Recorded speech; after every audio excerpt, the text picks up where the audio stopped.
Yun, good day mga boss, mabilisan tips lang tayo. Yan may nakita kasi tayo na video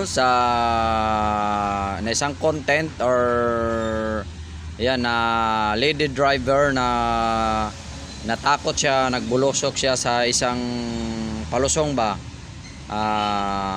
Di ko alam kung sa somewhere in Batangas yon. Yan.